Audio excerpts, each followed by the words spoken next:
There we go. All right. And maybe we can do introductions and announcements too. Sure. I know that I know the shtick. Um, done this before. Um, so we are having our clean weekly. I'm a little rusty. I haven't done this in a bit. Call. And today is in late July. Wow. Um, and just to remind you all that we've been doing these weekly calls in one form or another since 2008. And what's interesting about today is that the thing that started these calls was the release of the 2008 Climate Literacy Guide. That's why we decided to start this process. And so, why we're coming together today is to talk about the upcoming release of the 2024 third version of the Climate Literacy Guide. But before we do that, I'm Frank Neapold. I'm at NOAA. I'm a founding member of the Clean Network, and happy to be here leading climate education and workforce for NOAA. But how do you want to do, how have we been doing introductions, Gina? We've been doing them in the chat. We've been doing them We've been doing a verbally. little popcorn uh unmuting and sharing verbally, yes. Yeah, we're only six right now. And just remember that people listen to these. Not everybody can be on a call at noon. I'm sorry, 1 o'clock Eastern time on Tuesdays. So we're not only talking to ourselves, but let's just do, since we're only seven right now, let's just do introductions. So I'm gonna name somebody, and then you do your introduction, and then popcorn to somebody else. So I'm gonna go with Gina just to throw things off. So Gina. Thank you. Yes. Hi, I am Gina Fiorelli-Duranlo. I am the Clean Program Coordinator, hosting these calls weekly. And I am working remotely from Vermont, actually.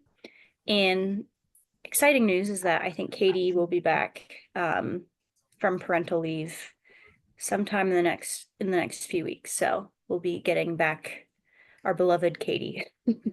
So yeah. Who do you want to go next? Frank is next to me. The other Frank. Frank G is next to me, so I'll send it over to him.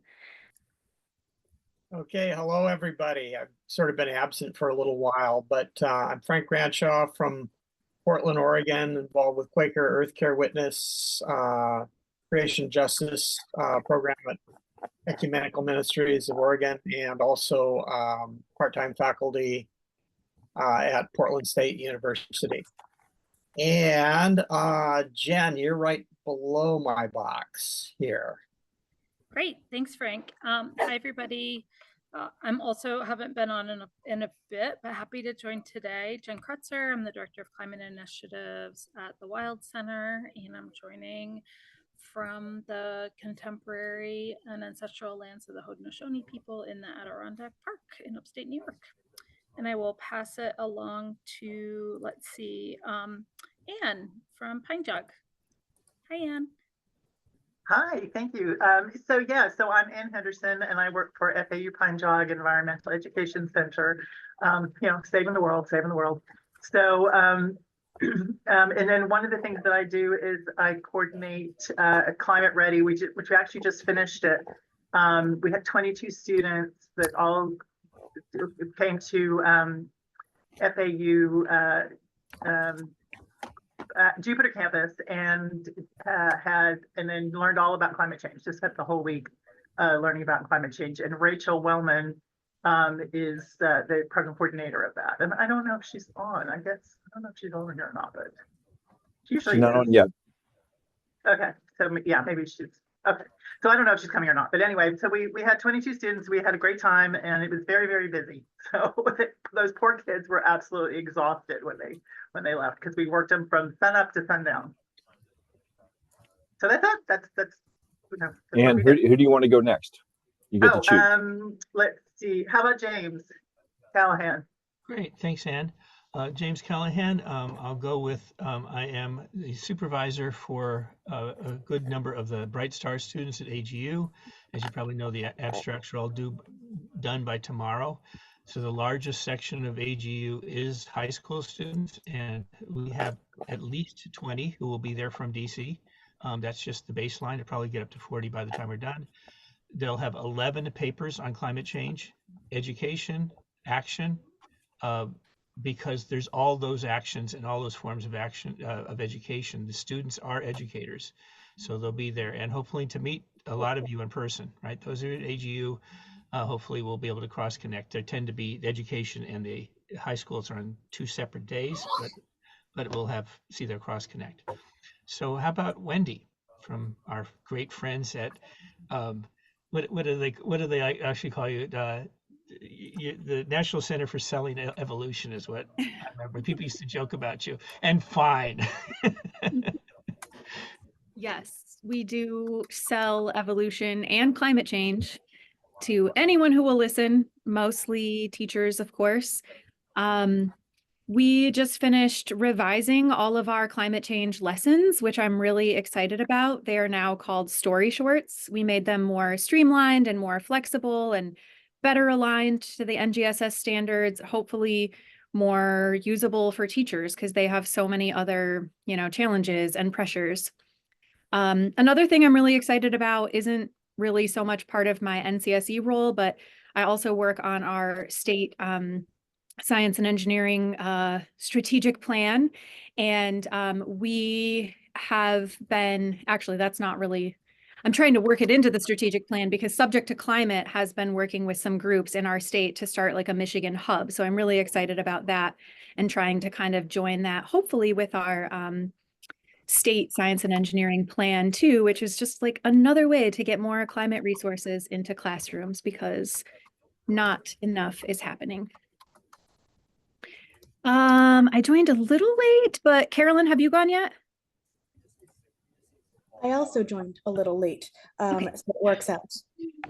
Hi, Carolyn, she, her, Education and Curriculum Manager for the CLEO Institute in Florida, and I'm in Tallahassee.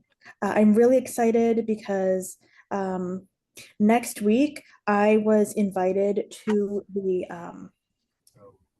oh my gosh, I'm trying to remember what you would call it, kind of like an organization fair, but for teachers and their resources and everything, in Duval County Public Schools, which is Jacksonville. So CLEO has done a bunch of things with them over the summer, looking to do more during the school year. And we're really making inroads in what is a very conservative part of the state, but some folks in the city government have expressed quite a bit of openness towards working with us, and yeah, and basically just expanding our reach and expanding climate education in North Florida. And again, y'all are aware of Florida and how things are here, so this is just, I'm really excited, and I think that there's been a lot of pushback on some of the stuff coming from the governor's office. So that's my big accomplishment for the summer. I think, I'm not sure who from 10 Strands, but I think they just popped in. So you can go on ahead if so inclined. Hi, you guys. This is Amy Frame from 10 Strands, and I also popped in a little bit late. Sorry about that. I will leave my introduction there for now. Sorry if there was another prompt. So Amy, you probably didn't catch, but why don't we popcorn it over, if you want me to handle that since you got in a little late, Cass. I don't know if that's the right way of saying your name. Hey y'all, I had oral surgery yesterday, so I sound I'm still learning how to speak, and I appreciate y'all, but I'm Cass Miller. I'm with Our Climate, Our Future. And I'm she, her pronouns, happy to popcorn it to whomever hasn't gotten yet, since I sound like I have something stuck in my mouth. Cass, I'll be doing that tomorrow again. So, I know what that feels like. You're doing just fine compared to what I did last week. Thank you. Hey, Jen, have you gone yet? You have? Emily? Hi Hey everyone, yeah, thanks Frank. Yeah, I joined late. I think everyone was copying on a little bit late. So hi everyone, Emily Snowd Brenneman. I'm with the UCAR Center for Science Education based in Boulder, Colorado. And Emily, Leah, why don't you pop it over to you, just since I don't think you've gone yet, right? So Leah Lowry, I'm based here in Maine and with the Climate Initiative.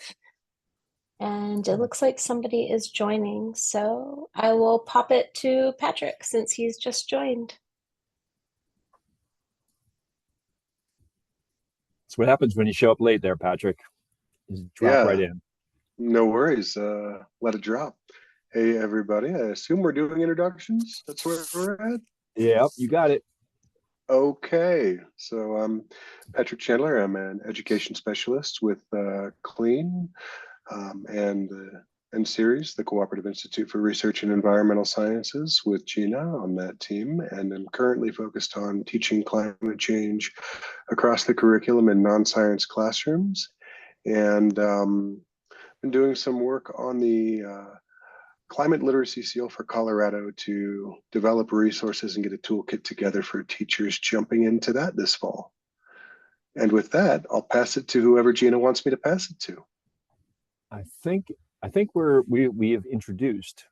Do we miss anybody? Did everyone go? I think everyone went.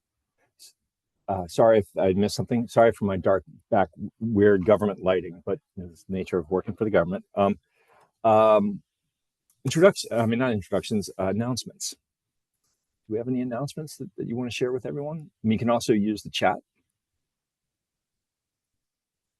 Anybody got anything popping? I will share with my fun voice that at ACE, we will be launching a pledge for educators, which will also help you get more educational resources. So I will share that on our next meeting. It'll be really great. And I shared in the chat a really cool blog post I wrote, and I had the opportunity to cover what Chicago Teachers Union are doing. I think it's a great roadmap for other strong unions in the U.S. Awesome. So, any other announcements? We good?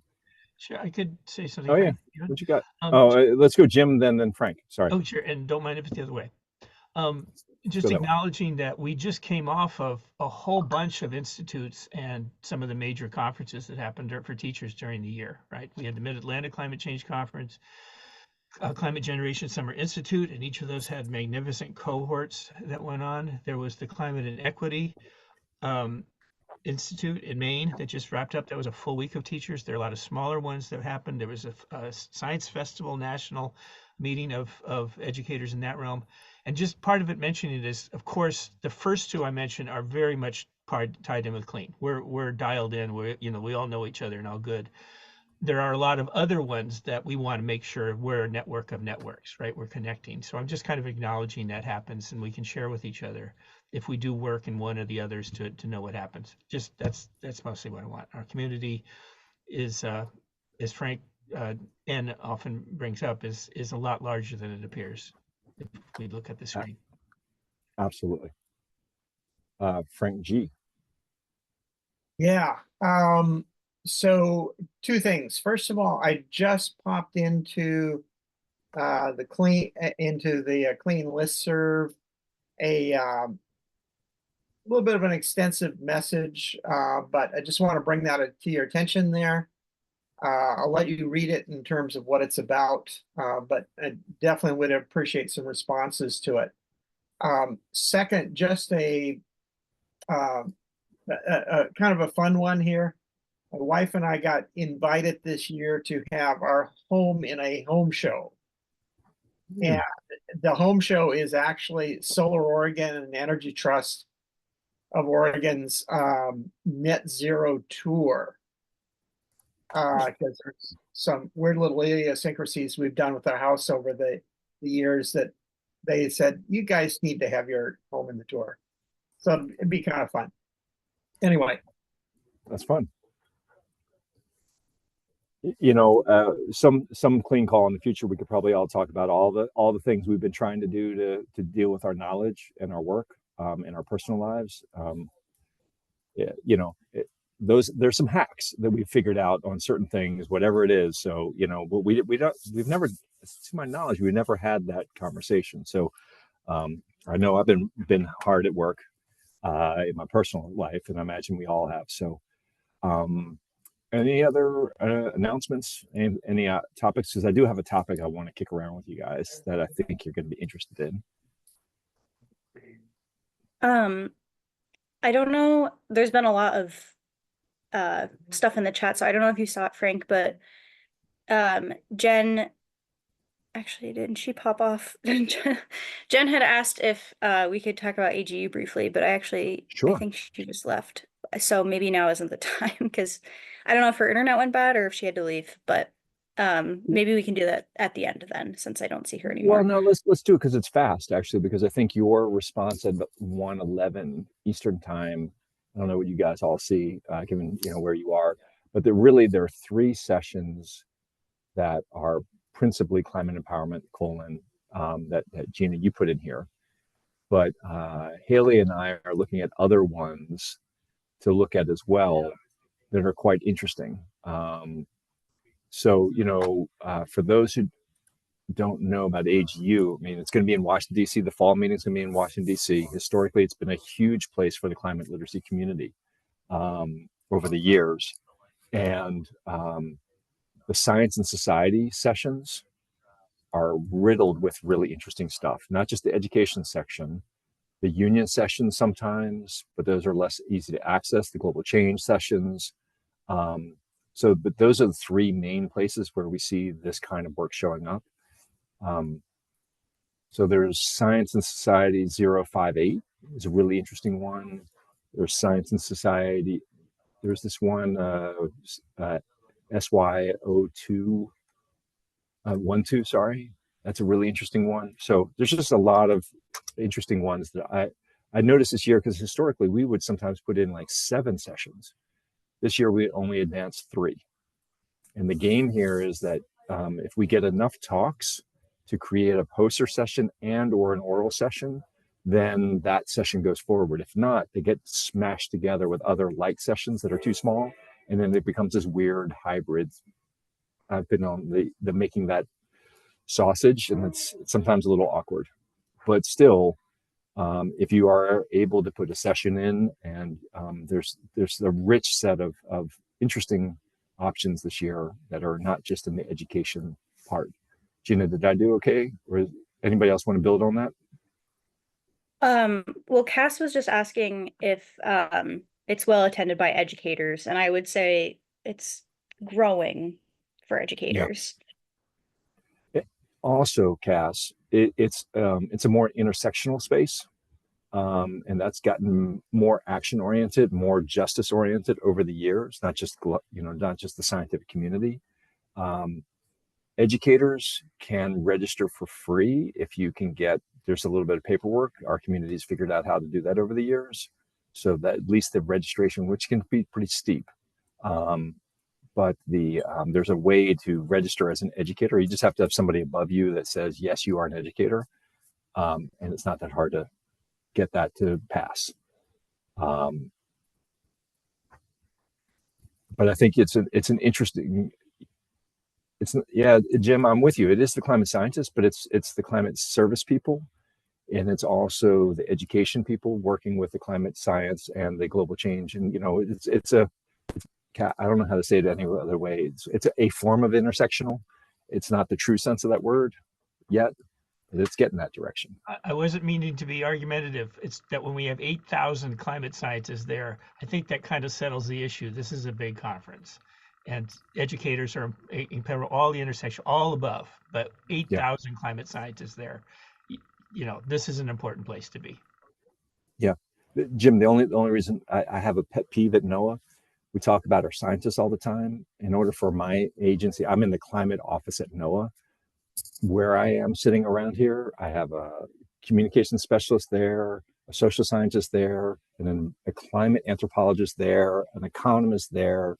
So we have many, many other people in the climate enterprise than scientists.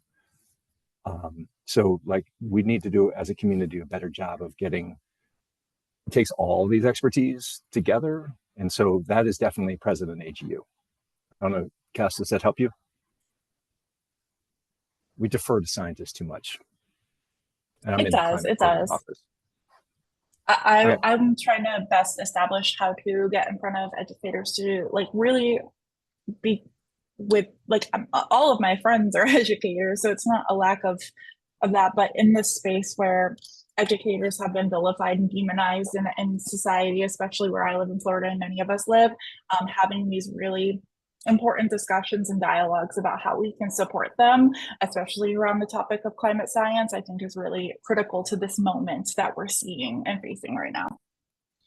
One thing maybe for our friends in Florida and some of the tougher areas of our country, you're going to feel that at AGU you can talk pretty freely. I mean, it's you know, it's a different. It is in DC. The last one was in San Francisco, but in general, AGU, you know, this is a great. You can feel very at home and comfortable and working with other people. You're not going to have some governor come in and try and take you away on a hook or something. You know. Maybe, Cass, you can even go beyond comfortable and be bold and ambitious. Oh, I'm not worried about being bold and ambitious. I am just trying to support folks who just want to teach real science to their young learners. Yep, I'm with you. Cool. Anything else what on I heard, AGU? Cass, I think, Cass, were you saying that like it's so important for scientists and everyone else to be thinking of teachers, right? Because yeah, it's something we talk a lot about at NCSE because we're trying to defend the teaching of climate change. But sometimes even the way that we talk about it can start to sound like the teachers are the problem. Like the teachers are not the problem, right? They're not. And we just have to constantly keep coming back to that and being careful of that because yes, we want more climate change education, but the reason that's not happening is not the teacher's fault. Thank you for voicing that so eloquently. I appreciate it. That's exactly what I mean. And how do we get it to the standards and remove some of that content, that herky jerky when it comes to that you know, that a governor will come on with a hook and pull them off, or worse. Who was speaking? I'm sorry. And for Frank and everybody on this one is also, you know, as an education community ourselves of recognizing this, AGU gets a lot of press coverage. It will usually almost always be on the front page of whatever city it's in. So expect it on the front page of the Washington Post. There isn't often much on education, and that could change. There could do that. And there is the thing of crossing over, going to talk where the journalists are, bringing them in. You know, that's not something I would do by myself. I would want to see it, we as a community do that. But what I could do is say that if we want to do something collectively and do that, it helps to have dozens to hundreds of students, also the journalists seeing them. This is effective education. You can get feedback, you can get quotes from students and teachers to get press coverage. In any case, I totally agree. And I think even AGU agrees that, and I'll give an example in a second, that this cannot be a place that you just go and we're just spectators of how the planet's burning. You know, we're doing all this research, we're looking at it, we're not doing anything about it, we're not taking action, we're not doing education. That's not true. And when I brought that up with AGU last year, kind of almost just checking that they weren't upset that we had all these students who were taking climate action using AGU science, they said to the contrary, that's exactly on point. That's what we want. We want our science to be being used to do something, not just to study things. So know that's, you know, we do have the AGU on the top favoring, you know, I think that has a lot to do with they understand education. Without that, we're just watching the planet burn, and that's not what I'm about, and I don't think anyone else here is either. Absolutely. Anything else here? Because I do, this is a really natural segue, but I don't want to go there too prematurely. All right. So the U.S. Global Change Research Program is actually going to release the Climate Literacy Guide update for 2024 probably sometime in September, no later than September 24th. It's going to happen. It's been a lot of work to get there. We're not doing the public comment period. It just wouldn't work. Just the process of getting 15 agencies and departments to agree to the exact same language on the climate literacy is a massive undertaking. You'll appreciate when you see what's actually coming out. The climate literacy of 2024 is different in some really important ways than the climate literacy of 2009. In 2009, it was the climate science literacy in reality. Even though the cover said climate literacy, it was really, if you looked inside, everything was climate science literacy. We got rid of the science focus, not to remove it, but to expand it. But the, I can't share it with you. I mean, it's right there next to that tab, right next to the U, but I can't show you because it's still getting approved. I hope you're going to be proud and challenged and feel like it's aligned to the moment we're in. Getting that has been hard. That's why we're about 9 months delayed from where we want it to be, because it's just a lot of heavy negotiations. We still have some in front of us right now. That all said, September, let's just say 24th, we're going to switch from what should climate literacy be to how do we build climate literacy at the scale that is necessary. I think one of the things that is definitely starting to move from 2009 till now, the paper I put in the chat that NCSE wrote. So Wendy, where are you? There you are. Your authors there did some really nice work. I'm really impressed, but the lifting of the climate literacy guide that this community played a huge role in happening that made the science education standards so much stronger on climate was a many-year process, starting with the climate literacy guide process, then to the national framework, then to the NGSS, and we were involved in pushing them as hard as we could every step of the way, this community. So like what's in that paper that NCSE wrote, a lot of the why climate is so strong is because of this call and the people who are worked in this network who aren't here today. But the question I have now is like, what's it going to look like going forward September 25th for 10 years? I'm not going to try and update the climate literacy guide every 2 years. It's just too hard. It took us 2 years to do it. So like that would just be starting over again. And I don't want to do that. It's going to run for a while. But this is just an open conversation just to start the process, but start getting your ideas of what the most ambitious efforts to increase climate literacy at whatever scale, with whatever mode of communication and education and media and whatever you want to use. But we have to start, doing the next things that actually make the progress that is needed. But the how and at what scale and what makes it work, why is it going to work, are really important. So I just give it to you it's where my head is going to be. It's been all about getting it done.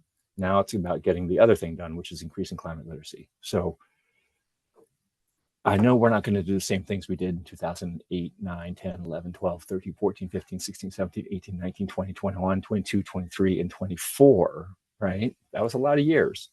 But what are we going to do next that is going to make the difference? How is it different? So that's just an open, these are not questions I have answers for. So this is just like a conversation.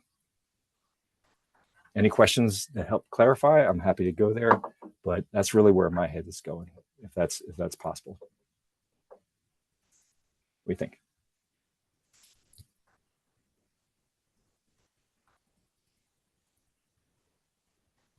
I hope I just didn't lay out Led Zeppelin.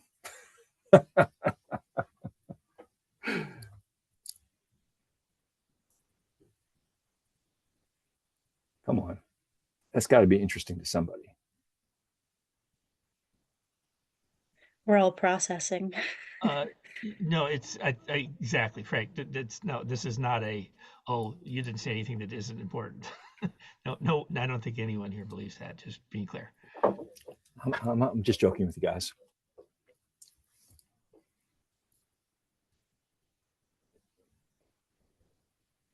I will say that I think these kind of documents, you know, these kind of to me, they represent like consensus. I mean, I haven't seen the new one, so I can't speak to it. Like what changes it going to make? I don't know.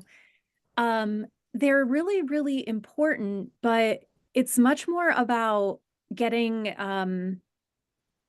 somebody the other day corrected that buy-in isn't the right term. And I agreed, like not making someone else agree why this is so important, but helping them see and connect to you know what they value. So kind of back to what we were talking about with teachers before, I was heavily involved in Michigan in getting the next generation science standards adopted, right? And you know, there are some wins to point to for sure, but there are also a lot of things where now we sit back and we're like, oh my gosh, that was like almost a decade ago and we still have so far to go. And we're really just rethinking like, how did this seem like one more thing that teachers have to do? How did we miss the opportunity to help teachers see like, this is a better way to teach science for you too. And it's not just a mandate from the state and all of those things. So that's where my brain goes of like, you know, especially since we were talking a little bit ago about like how this isn't because teachers don't want to teach these things. So how do we help them really connect, you know, what's in this guide and see, you know, there are a lot of materials out now that can help them get there. And so often teachers say things like, well, I don't have resources. And of course, as someone who's deeply embedded in, you know, networks like CLEAN, I'm just like, actually, there are too many resources. Like just pick one, my goodness. But again, I hear what they're really saying. I was a classroom teacher just last year. So I understand that when I say I don't have resources, it's much more like I don't have the time and the knowledge and the freedom and all of the things to go find the resources. And I feel a lot of barriers and a lot of like conflicts with what my school tells me they value, but what I'm actually evaluated on and the pressure from parents and like helping people align all of those. Because so often, like science teachers, when you talk to them, they know about climate change and they care about it and they want to be part of the solution. But there are so many, you know, perceived barriers that are keeping them from doing that. Absolutely. What was that trigger between what I said and when we just do build, just see where this builds, right? Carolyn's got her hand up. Okay. Oh, there you are. Sorry, Carolyn. It was lost in the trees. No, no worries. I'm excellent at camouflage. You should be. So yeah, I wanted to build on that because that's a lot of what my job is meeting with teachers, training teachers, giving them these materials. A lot of it is, yeah, giving them the support so that they can access them. A lot of times what we do is sort of work on giving them supplies, because I can tell you that when I was teaching in a public school, I was spending somewhere between $100 to $200 a month of my own money on supplies for the science lab. So just giving, like I'm gonna go do a giveaway in Jacksonville and give away infrared thermometers, as well as a booklet of like a lesson for every grade where you know, that uses those thermometers and links it to climate. The other thing about that is looking at the existing like standards, and if you're able to, looking at their pacing guide, so that you know, okay, because if I'm reaching out to teachers in February talking about climate change, and they've already covered Earth systems and atmosphere in November, they're not going to get to it till next school year. They do not have the ability to change what they cover and when a lot of the time. So looking at, again, existing standards and trying to integrate it. I have a cool lesson that I made that's all around media literacy, and it uses climate change as sort of the topic material. But almost all of the standards that it covers are English language arts standards related to nonfiction. And I partnered with a friend of mine who is an English language arts teacher on making sure it was aligned to those. So yeah, really big on, I apologize, I'm not sure who, I think it was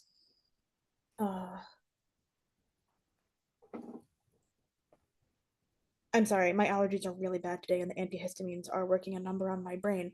But yeah, like we call it climate across the curriculum, and working it in with those existing structures is really important because again, if it's supplemental curriculum, if it doesn't neatly slot into a day teachers already have set aside for something similar, they're not going to get to it. They're not going to use it at best. It's going to be a fun activity at the end of the year after the kids have gone through testing. But Carolyn, I mean, I think we tried the EDGE strategy forever. And one of the things that's definitely showing up in parts of our country is systemic climate change education through policy and funding. That's showing up in 3 states right now. Like that is much closer to what we want. And 2 of those are by statute and policy transitionary.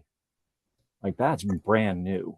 And what New Jersey and Maine are doing is like next level to the, teach it in the cracks where you can.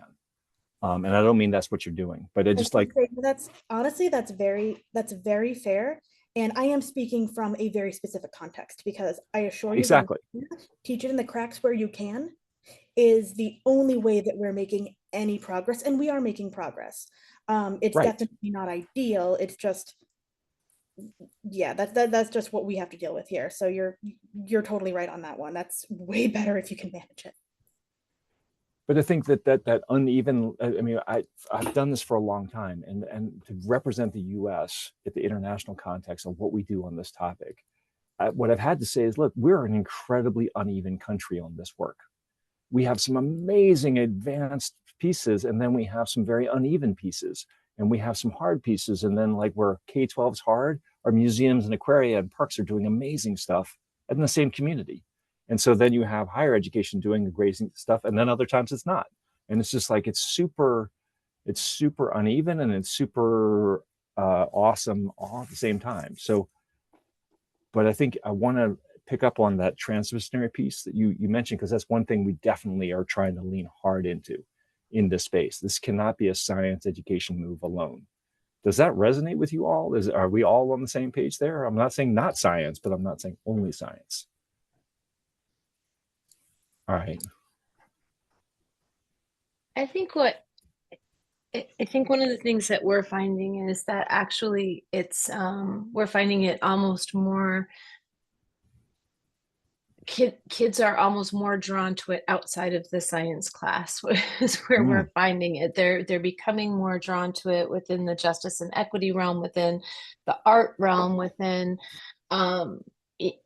history, all of these other pieces. So there's so many really interesting ways to bring it into light. The other thing that I think that we're finding is kind of, and granted, I'm in Maine, where obviously we're, we're national, but I mean, one of the places that I personally am working is in Maine. One of the things that we're really working hard to do is to connect not just what we're teaching with the actual school, but connecting it to whatever the communities are doing. Because you're right, Frank, there are museums that are doing amazing work. There are communities that are doing amazing work. We see a lot of climate action plans for communities starting to pop up around with resiliency and adaptation plans. We're starting to see those even pop up with schools like in Denver or in PG County in Maryland. And so if we can start showing that youth can lead those small actions within the school, right? That they can start leading towards that systemic change. I think honestly, that's where climate literacy starts really taking root. It's not just about teaching them climate literacy, it's about giving them hope through action. And when we start looking at the school as the ecosystem that they're living in, and that they can take action within that school, pushing that school towards a climate action plan, pushing that school towards, I mean, it's their ecosystem that they're working in, right? So not every school is going to be able to go out into the field and do something or study something there, but they can study it within that system that they're in. And I think that there's some real opportunities for us to look at educators and look at school systems and say, look at your system and how is climate affecting your system as a whole. That is through, whether it's through curriculum, whether it's through energy sources, whether it's through built infrastructure, whatever it is, I think there's a real way to shift the thinking to look at it as a system versus just these kind of siloed ways that we've been looking at it. And the frustrating thing that we have found here, and I was on NEBIC, which pushed the whole $2 million through for policy change here.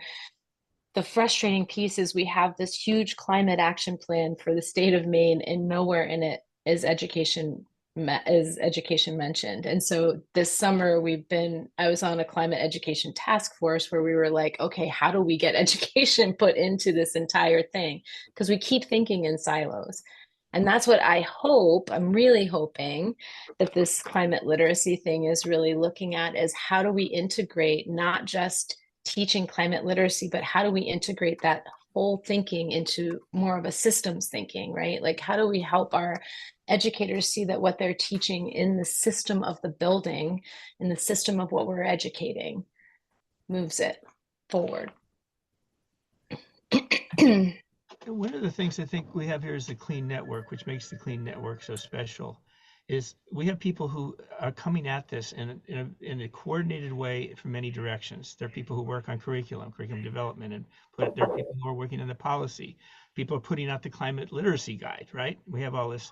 We also have people who are proving what is possible, so that when somebody says, oh, I can't do it and everything like that, well, that's just not true. You just don't want to, or there's this thing in the way if you try this. So we can have some organizations that are teaching climate change now all year round, 5 days a week in a school, and more than one school doing that. How does that happen? Why does it happen? Why is that happening there and it's not happening there? Don't say it can't happen, because it's happening, right? How did it happen? We have educators who teach to hundreds of thousands of students every year, right? Whole districts are served by those climate specialists, and they work in the schools. Why does that happen? How does it happen? And those teachers are also talking to teachers in the schools and talking to the districts and hearing what they have, what's their reasons, what's the problems they're having, and then saying, well, there's this way to go about it. Part of speaking as among these people doing this is what we have to constantly do ourselves, is evaluate, are we talking to somebody who doesn't really want it to happen? Somebody who's just saying, I've been assigned to do this as a district person, and I'm trying to find every excuse. And I don't tend to spend too much time with those people. I know it, I get their arguments, I hear it, and maybe I'll go somewhere else. But we work with the people who want to do it. The teachers who want to do it, the districts that want to do it, the museums that want to do it, and continuing to prove this can happen. And I think it's, kind of also looking for other people's comments about, we do have to recognize there's a lot of our society that are very clever and go to a lot of effort to try to hamstring us, right? To do the different actions and stuff. But anyway, what I want to say is, if somebody says it can't be done or have the excuses, that's because somebody is keeping you from seeing where it's being done.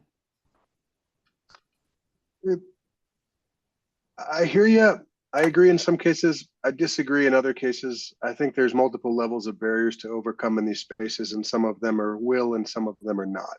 But what I'm curious about, Frank, to hear your thoughts on, and maybe others too, it's like I'm seeing a space we're in now where it's gotten much more acceptable and permissible to teach climate change in the sciences, but it also gets pushed into the sciences as like it belongs there space. And I see that with the climate literacy principles in their newly formed way, they're going to present a much broader system, a system that we've been discussing somewhat in this call. And I'm curious what you see as the needed bridges to connect the science literacy principles with systems that have siloed climate change in the sciences, to break those barriers and silos and leverage these principles to move them beyond those science spaces. Like what's needed to help facilitate that after they get published? Ooh.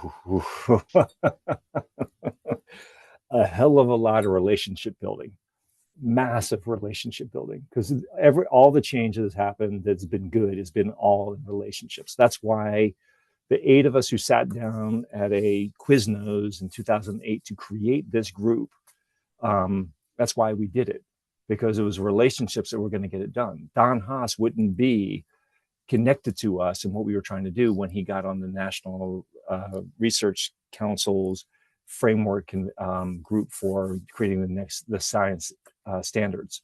So I mean, and then the climate literacy guide showed up. I mean, it's all going to be relationships in this, right? And so the more we have relationships with each other, that's why these calls are valuable. And there's other people outside who can't make this call. So the relationships are going to open up the doors into systems and where we actually are doing the larger moves, whether it's higher education, parks, zoos, aquaria, K-12 of all forms, interpretive education. I just want to remind us that there's so many forms: conservation education, environmental education, non-formal education, informal education. I mean, Jen, you're on the call. Youth empowerment, just keep on going down the list. Every channel is really powerful and important. So, I appreciate the question, but, Patrick, what we are going to struggle with going forward is 2 things: funding and relationships, because the number of people that we need to talk to and work with to make the changes is just huge. And we don't have really good, we've not designed our work to really understand our relationships and manage our relationships and be able to work those relationships in a much better platform.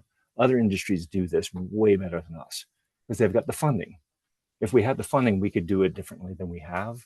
I mean, we just, it's a challenge we have. It's something we have to solve. It's totally solvable.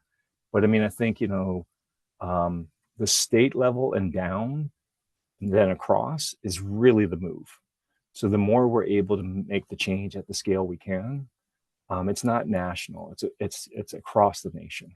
So, I've been thinking about that exact question, but, if we don't start opening up the funding, so Maine getting I heard you, getting $2 million plus the salary was a massive amount of work, and you got $2 million for a state. Climb Time has been doing Herculean, amazing work, and they've gotten good money. California still got a ways to go, Amy. You guys got a long ways to go compared to the size of your budget and the size of your population. New York's coming roaring on, but then you got cities doing interesting stuff, like Layla, you said, with some of the action plans. So, I mean, that's what I see. And, the connection to action, really letting that be the center of our work. Climate action, like we're supporting climate action. We don't have educational goals. We have educational tactics that enable climate action. That's a pivot that we've been trying to do in this community for a long time, because that's the key thing. I'm giving you where we are right now, but that came from 2008. But now we're pivoting, and hopefully that pivot is captured in the document to help us jettison into 10 years of work. Like, wow, I love this. That was like next level heart there. I don't know where that came from. I think mine usually just look like that. I know, mine do too. I don't know what happened there. Sorry about that. I was like, whoa, that's a lot of love. I'm going to say, Frank, that I do think this kind of broader tactic of like interdisciplinary work is really important. Again, that's Michigan's science education strategic plan has really tried to move this direction.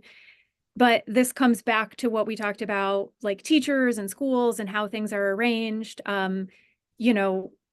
Science teachers often say they don't have the content knowledge to teach this. So as I've reached out to English and social studies teachers, again, they are interested, but they feel so worried. And sometimes rightly so. I've actually seen teachers sort of, hey, let's have a debate about climate change. And they did more harm than good. Their kids come away believing the wrong things because people like the Heartland Institute have very good publications using the NOAA data, right? And so if they don't understand the science themselves, which is, where I feel like both sides of this, like I do think it's so important that it's not just a science issue, 100%.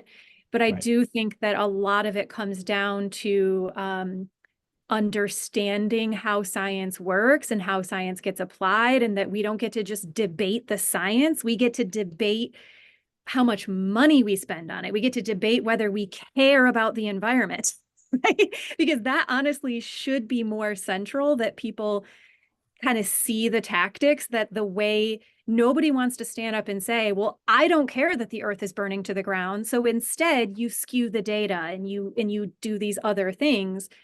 We do have to be helping teachers and students and everyone understand that, because sometimes there is kind of more like harm than good in people wanting to like, let's incorporate this, and not knowing any of those tactics and knowing any of the science and knowing what resources are good and which are honestly fake. Like you can go out and find something that says we're helping teachers, and I'm seeing it more and more from like industries too. I don't want to throw any under the bus, but like big agricultural kind of industries saying like sustainability, and then everything that you look at is like obscuring the science. And I'm really nervous about teachers just jumping to grab those resources.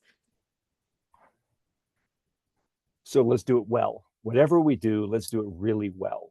And also respect the teachers, right? It takes a lot of work to support a teacher so they can professionally do a good job. And there's a lot of, you can't cut the corner on this one.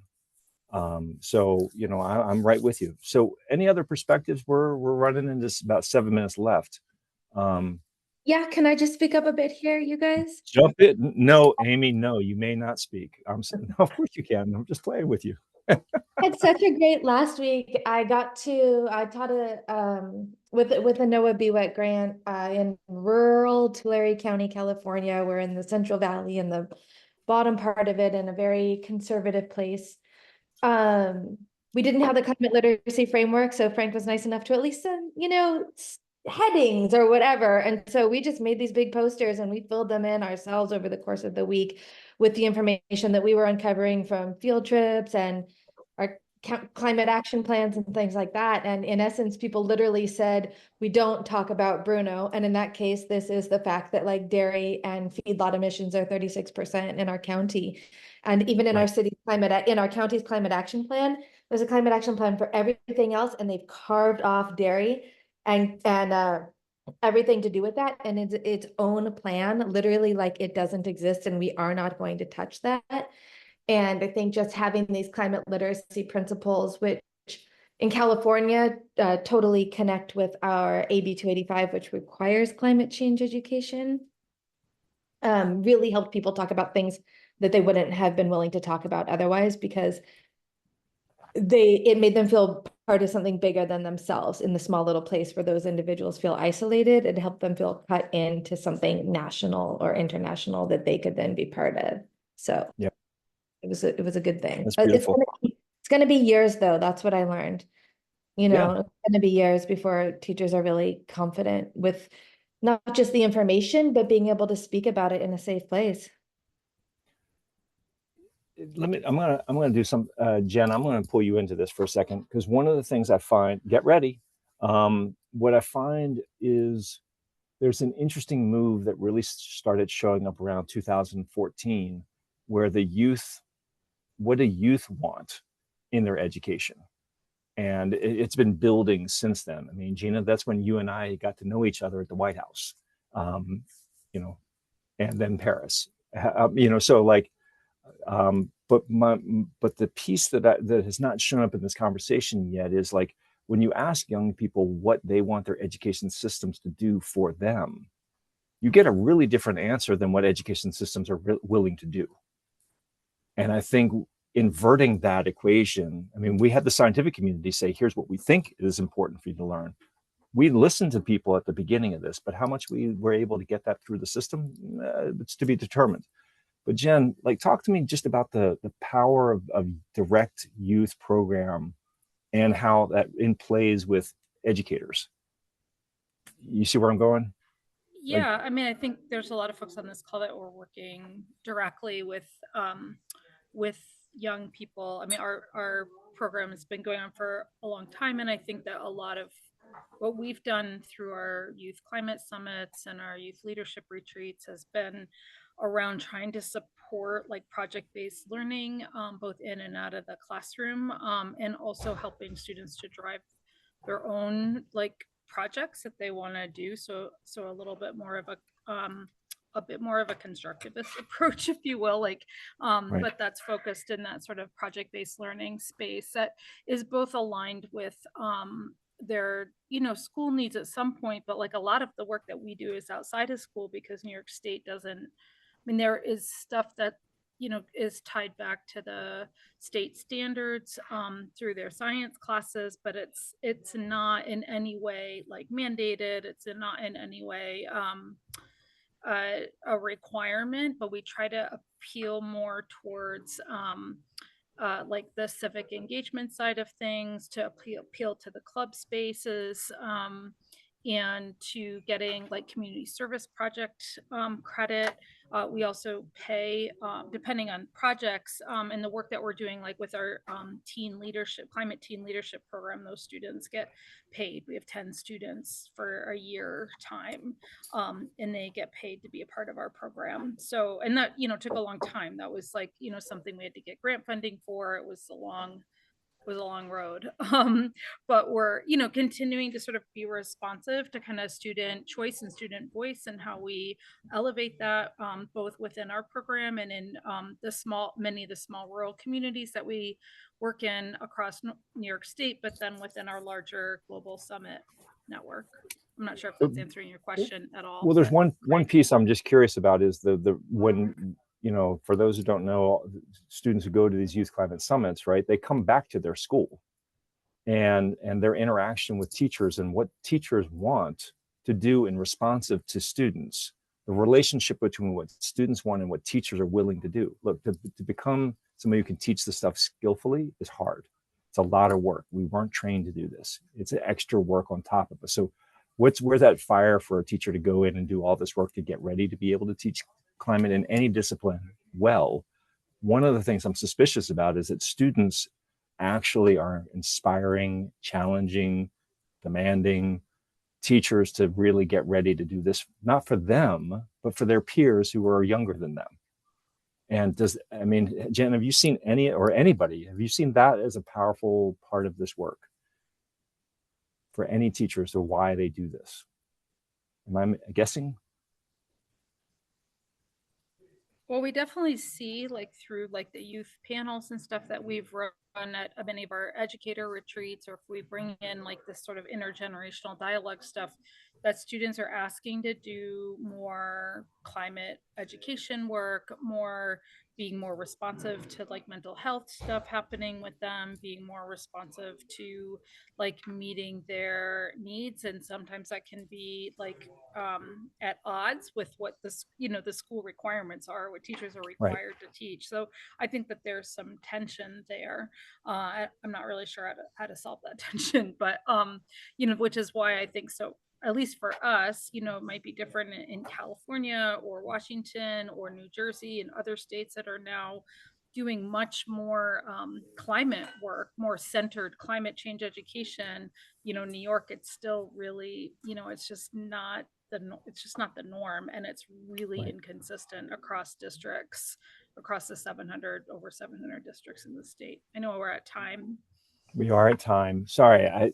If you have, this is not going to be a one-time conversation. I hope we continue to have ongoing conversations about how do we do this together, who wants to block and tackle which way, right? We don't all need to be on first base. That's not how teams work. Sorry for that baseball analogy. It's that season. Anyway, thank you very much for an enlightening conversation. Excited to get to work. We are not working right now. So anyway, look forward to carrying the conversation forward. Be well. Thank you. Thank you, everyone. Thank you. Thank you, Frank. Thanks, Frank. Sure. Thank you. Thanks.